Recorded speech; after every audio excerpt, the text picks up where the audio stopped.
Buddy, this segment is being recorded in 2025. It involves one of our own journalists here in the region, quite quickly becoming one of the veteran journalists of this area, and that is Joseph Pete. I will read the dedication to his new book. This book is dedicated to my late brother Tom, who was a true cinephile, a brilliant comedian who cracked everyone up, and a bright light that shall never burn out. The title of the book is Lost Treasures of Indiana, and I have all of Joe Pete's other books, and this may be the biggest, the most colorful book of all of his books, and we're going to help him sell some books going into Christmas. Anybody that has a region person or an Indiana person, you need this on your coffee table. Joe, thanks for coming in. Oh, thank you so much for having me. It's good to see you, man. Oh, pretty good to see you. I know Congratulations you're busy. on the Society of Innovators Award. Thank you. Yes, I was wondering if that was announced, but it was. So I mentioned it today. And we'll be out there. They came in and did a huge spread and interviewed us and took pictures. And there's going to be a couple of big articles coming out. But thank you, man. You know, it's kind of like with your journalism. A lot of times you're just working and you don't even know. I mean, there are people appreciating this. But that's kind of how I feel about like doing all the, the tech stuff that we've done. And then all of a sudden, we just got recognized by downstate. Now we're getting recognized here. It's a good feeling. You ever feel like you're working and you're not really sure if anybody's paying attention? Oh, 100%. Yeah. No, it's definitely grinding away every day. And sometimes you wonder what impact you're having or if you're keeping people informed. And... Yeah. Well, Joseph Pete has been with the Times now how long? Since 2013. Okay, can I call you Joe? I mean, Joe's fine by me. All right, good. I mean, I see you putting in your bylines, Joseph Pete. Yeah, just sound professional or whatever. But it's I've whatever you want to call me is fine. How many books have you written? Oh, this is my fifth now. This is the first one that's all my other books have kind of focused on the region. This is the first one that's statewide. One of my publishers, Reedy Press from St. Louis, which put out the Secret Northwest Indiana and 100 Things to Do in Northwest Indiana Before You Die. They had this series of lost treasures of like St. Louis, Omaha, Baltimore, etc., places around the country. And they had asked me to do one in the series, and they asked it to be statewide. So there's a ton of region stuff in this one. Of course, I'm from the region. I grew up in Hammond and Highland. It's completely populated with like region stuff like Peerless Potato Chips, Star Plaza Theater, Country Lounge, Old Cedar Style Lake, Inn. the Cedar Lake dance halls. Oh yeah, the floating dance halls, and all the pool, yeah. the water slides, and the Al Capone hanging out there after they got to stop on the Monon Trail, and you can see all that wonderful. Learn more about the history there of ice harvesting and everything in the Museum of Last Resorts right there on the lake. But the this one is the one that has stuff statewide though. It's Market Square Arena, the Hoosier Dome, all kinds of historic points of interest from all across Indiana, from the Lake Michigan to the Ohio River. A lot of places, people will fondly remember from, especially from, Indianapolis, like Marsh supermarkets, Hook Drug Stores, Hog Drugs, the Ellis Ayers Tea Room, places like that are kind of live on in the state's like collective memory.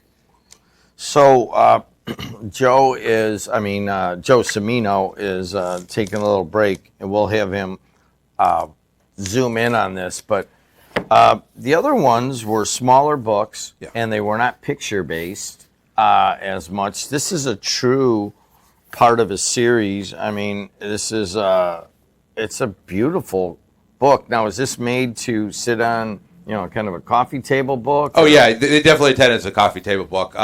I started out thinking it was going to be another paperback like the others in the series, but I managed to collect like 450 photos or so from different historical societies around the state, and then they wanted to do it as a coffee table book. They like the images. There's a lot of historic images from, from department stores to restaurants to drive-ins to, the Pembroke Arcade in Indianapolis was like one of the first enclosed shopping malls in the country. It's similar to the old style 19th century arcade, Like they have a great one that's preserved well in Cleveland that was just featured in the Superman movie, where it's got the high arches and it's very distinctive looking. But it's got a lot of just photos of Tomlinson Hall, just a lot of the old Marion County Courthouse, historic places from all across the state. The lasers on the dunes in Michigan City, where they took that hyperbolic cooling tower that everybody thinks is a nuclear power plant because it looks like the one in The Simpsons, but it's actually a NIPSCO coal-fired plant. But for several years, they used to do a laser light show on it where they'd set it to like Pink Floyd or the Beatles or whatever, and hundreds of people would turn out and come watch the light shows they put on. There was a company in Stone Mountain in Atlanta, Georgia that did a similar thing, and they expanded it here, and it was a big attraction for a while and it just kind of faded. And this book is really trying to capture things like that either made an impression or were just notable, just different aspects of our state's history. Let me just pull out a couple here. You have a little section on the Gary American. Oh, yes, yeah. Now, it's been a long time since I've seen a Gary American, but it used to be a big deal in the 70s when I worked in Miller, and the Gary American would come out, and it was some family published it in Gary, and it was a big deal, and I think it faded out around, I don't know, the 90s or whatever. But you have a beautiful picture of a historic headline. Hatcher demands elimination of discrimination as K's equal Negro 68 seating. I mean, anything with Hatcher is major, is major history, but you actually had the paper. How'd you get that picture? Oh, yeah, research-wise on the book, I had to do, I reached out to libraries and historical societies and museums across the state, and part of it was gathering photos. I got the photos from tons of different sources. A lot of them were, like the Indiana Room in the Gary Public Library, the Lake County Historical Society. I would just hit up I had an idea for what I wanted to include in the book, and I made sure to reach out. So I've lived all over the state. I'm from Northwest Indiana. I grew up here. I've been with the Times for a long time now. I spent most of my life living in the region. But I lived in Indianapolis for a few years. I worked in the paper there. I went to school down at IU. I lived in southern Indiana. I've traveled all over the state. I've been to every corner. I've been to all the little weird museums, including ones that are featured in the book that aren't around anymore. We've had ones here like the Dillinger Museum, the Mascot Hall of Fame, like the College Football Hall of Fame in South Bend before I moved to Atlanta. Like the Lincoln Museum in Fort Wayne was great before they just dissolved it and gave part of it to the state society. But I had an idea of the kind of stuff I wanted to put in the book, but I still reached out to the historical societies to make sure I wasn't omitting anything that was too major. It was only 200 pages I was given, so I couldn't include everything. There's still stuff I kind of now beating myself up for not including. But I would reach out to the historic societies and find out what pictures they would have. There was treasure trove of great at the Gary American I got from the Gary Public Library. But some of it, like Poco Muse and Westchester History Museum in Porter County, gave me some great stuff, like on Littleville, the Littleville attraction that a steel worker had built a miniature town, complete with an oil refinery, a baseball stadium, all kinds of little houses, and it was a big attraction during the 30s and 40s before the rubber shortages in World War II eventually kind of put it out of business. But I was able to get all kinds of cool photos of the Dunes Arcade Hotel, Red Lantern Inn, some of the hotels that used to be along the shoreline in Lake Michigan, and they were very generous to provide a lot of photos. But this one took a lot of legwork because before, if I'm doing a book about Hammond, it's a lot of it's just the Hammond Public Library, Hammond Historical Society. This one I had to talk to everybody all across Indiana, so it was a lot of juggling. So we're talking to Joseph Pete. I think what we learned is I got a brand new microphone and that it picks up the other guy, so I need to tilt it a little bit there. So thank you for those that are saying that. We're talking about lost. Don't cover it either because it echoes. What's that? Don't cover it either because it echoes. Okay, Lost Treasures of Indiana by Joseph Pete. Restaurants, drive-ins, concert halls, and other favorite places from the past. If you got any questions to Joe about what he included or did not include, but here you go. Here's one that I'm so glad is in here, Joe. The Star Plaza Theater. Oh, yeah. I mean, it says here, one of Chicagoland's largest theaters. I'm going to move over because I got a brand new microphone. It's picking you up a little bit. Sorry about that. One of Chicagoland's largest theaters lay just across the state line in northwest Indiana. The Star Plaza at Interstate 65 and US 30 in Maryville hosted comedy acts like Jerry Seinfeld, George Carlin, Ellen DeGeneres, Richard Pryor, and region native Jim Gaffigan. Yeah. You also mentioned Bob Dylan, and I got to say to people that the best concert I ever saw in my life was a Tuesday night when Bob Dylan came in and played the Holiday Star. I'm going to switch to number 3, okay? And then take me off my other one. There you go. All right, I should be better now. Sorry about that, guys.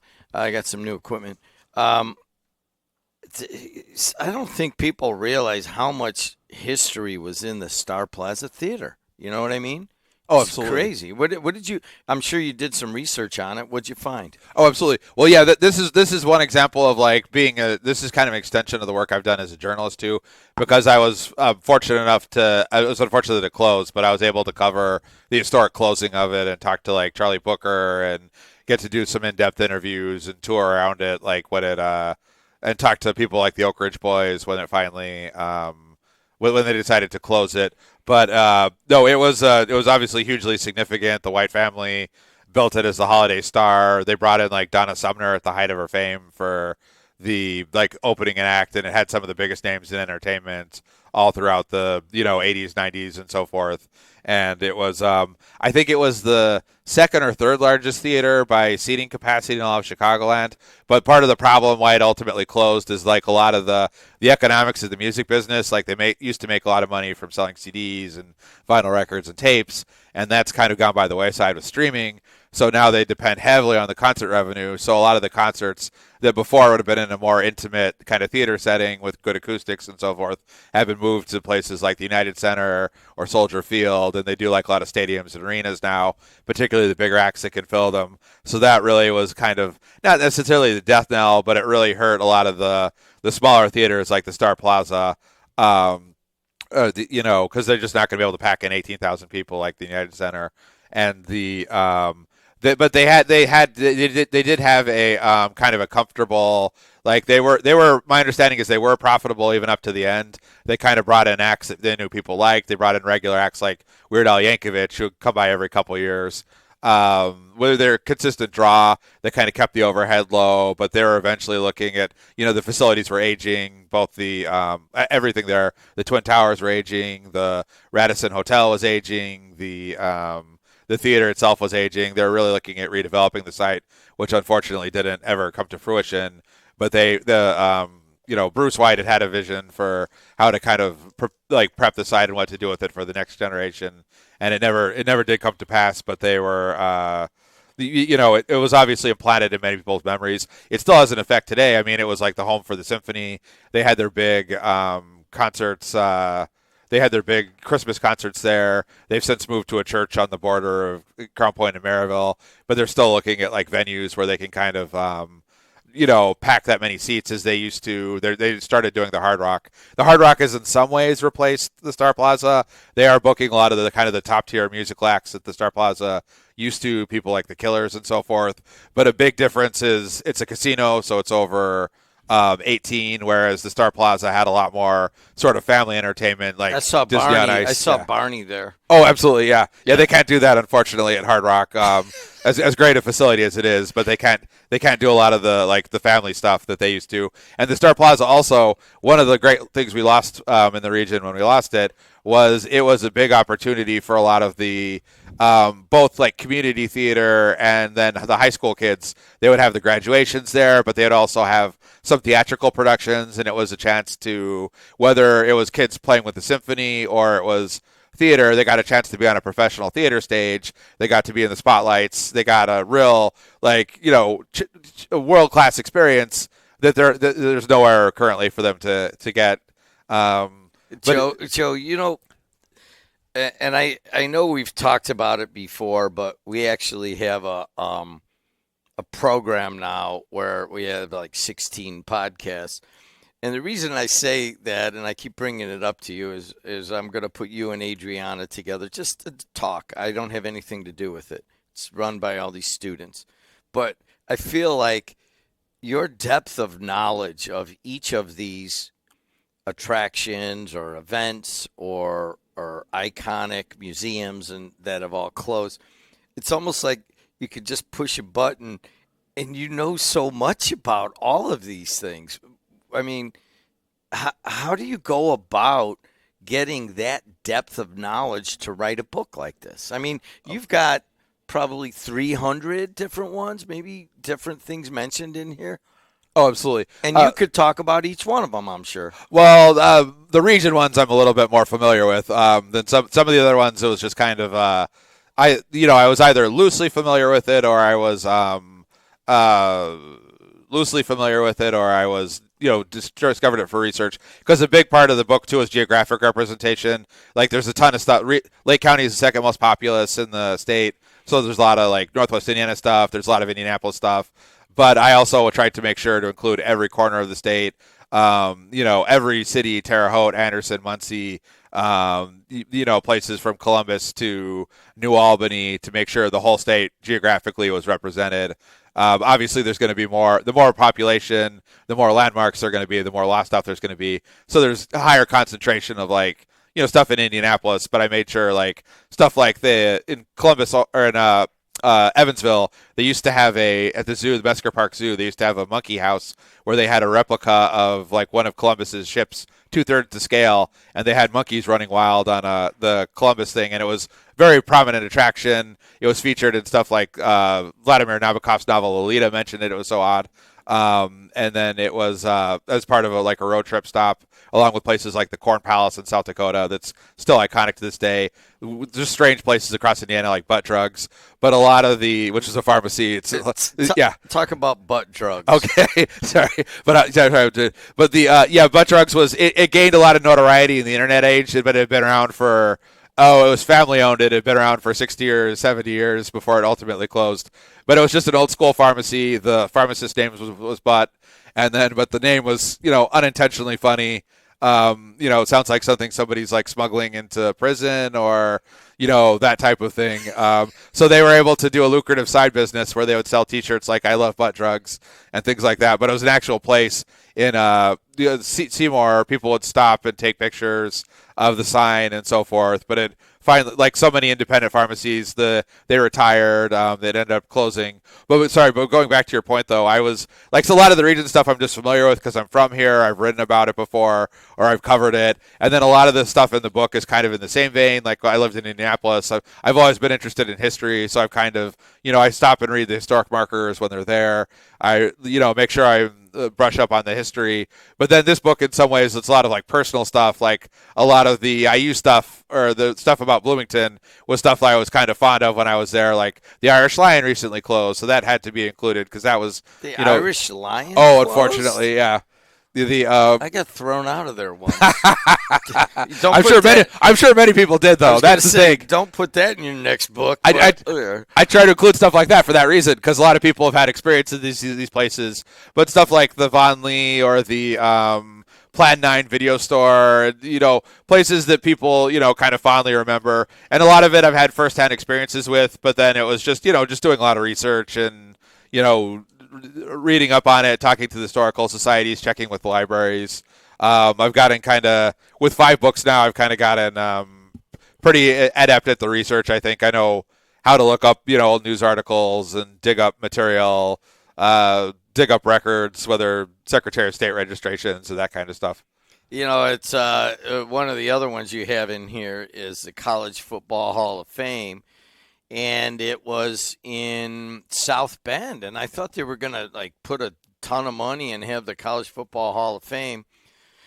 But kind of what happened in in the aughts, the 2000s, is the SEC came along and they ran college football, and of course they took the College Football Hall of Fame down to Atlanta, but it was a big deal in South Bend for a while. Oh, absolutely, yeah. There was one of those ideas, like it had been around nationally. There had been a push to do it for years and years and years. They talked about doing it in like New Jersey and then Cincinnati, and then eventually South Bend like won this big national competition. They put it downtown. You can still go there. There's still like half of a football field in downtown South Bend with the goalposts and so forth, where they still haven't redeveloped the site yet. But it was a pretty big attraction. Obviously, it was drawing a lot from like Notre Dame game days and that kind of thing. But the location was a little bit like remote for, South Bend is a regional airport. It's not like a major airport. They don't get outside of Notre Dame. They don't get a huge amount of like tourist traffic there. It's it's accessible from here. It's accessible from Chicago. But for people like traveling throughout the country, it's not necessarily the easiest place to get to. That hasn't deterred other like Cannon and some of the other Hall of Fame towns aren't necessarily like right there on the beaten path either. However, it never kind of drew as many people as they were hoping. And eventually, like you said, like the center of gravity kind of shifted in college football. It went from the Big Ten, we're seeing a resurgence right now, fortunately, but like the Big Ten had been like, one of the historic hubs. And then, we had years of where Alabama was in the title game every single year, SEC this, SEC that. And they, kind of ended up, Atlanta kind of took it. And then, but something like that, maybe it fits better in Atlanta because there's a lot more foot traffic and, tourists visiting other places like Coca-Cola and CNN and places like that. But it was, one of the significant places in our history in the state where, we had a national museum that was there to record, college football. And that's just kind of the stories I'm looking to tell, the history I'm trying to preserve, both like with the visuals, with a lot of the historic photos, but also just with the stories. There it is, Joseph Pete. You guys know, you all read him in the Times, award-winning journalist. And this is your fifth book or sixth? Oh, fifth. Fifth book. And, of course, Secret Northwest Indiana is very popular also. You can always go over and go over to Miles Books, and you can get most of these. I see them in the window when I go over to get some coffee. And one thing you don't know about Joe, though, of course, he's related that he's an IU grad. Certainly the Society of Professional Journalists, and you hear him on Lakeshore Public Radio, maybe not so much so recently. Yeah, unfortunately. Their cuts, but that just means that we have the opportunity, and Adriana will, you and she will talk. But the other thing I got to do before we go is I got to thank you for your service when you served in Iraq and and served us as Americans. And I don't think you don't really go into that. I got to tell you, I would love to see the Joe Pete Iraq experience, maybe something with the military as one of your books too. I'm sure you've thought about it. Oh, yeah, no, I've long planned to write a war novel, probably more of a novel than a memoir. When I was actually in the service, my joke was that it would be called Double Timing to Nowhere. Double timing is Army for slang for running. But that was the what I was going to call it. I've written a little bit about military experiences, like short stories and poetry and fiction mostly, but it's been in some Zero Dark 30. There's a lot of like military themed literary journals. Zero Dark 30. A couple others. Wrath-Bearing Tree. Several ones. There's one out of Missouri that's published that I'm usually in every year. But I published some of my experiences in literary journals, but particularly some of the military themed ones. I don't know what to say, but we will. Joe Cimino, you're in charge of at some point getting together with Joseph Pete and have him cut a little spot. It can be audio only. We'll add some pictures. And then we'll try to sell some books going into Christmas. Can I note too? I have a reading and a book signing tomorrow at Paul Henry's Art Gallery in downtown Hammond from 11 to 2, and then on the next Saturday, on the October 18th, I have a book signing at the Cherryville Barnes and Nobles at 11 to 3, And then hold on a second. oh, Paul sure. Henry tomorrow from 11 to 2. Yes. And then what time at Barnes & Noble? Oh, from 11 to 3 on Saturday the 18th. Barnes & Noble, 11 to 3, Saturday the 18th. Semino, you're going to make sure that gets on every show, okay? Oh, thank you. You got it. He's going to put a little index card, and then all the hosts will read that you're going to be there. Oh, appreciate it. Thank you. Tomorrow's a little too late with Paul Henry, whom I'm remotely related to, by the way. Oh, cool. Yeah, but Barnes & Noble, the following one. This is a cool book, my friends. We will help him sell some because Joe has put in the work, and this is as cool as it gets. Look, I opened it. It has Century Mall. Oh, yeah. Oh, I miss that place. Anyways, Joe, anything else you want to tell people? No, that's it. On social media, I'll be doing other appearances too, like the Indiana Historical Society's author fair in Indianapolis in December, and the Beverly Shore. They have a holiday market at the South Shoreline in the museum there in Beverly Shores. I'll be doing that in late November, and a couple other appearances like that. But is this? All right, you're not giving this to us. No, I will buy this. Okay. I will buy this from you. Okay. And I will be honored.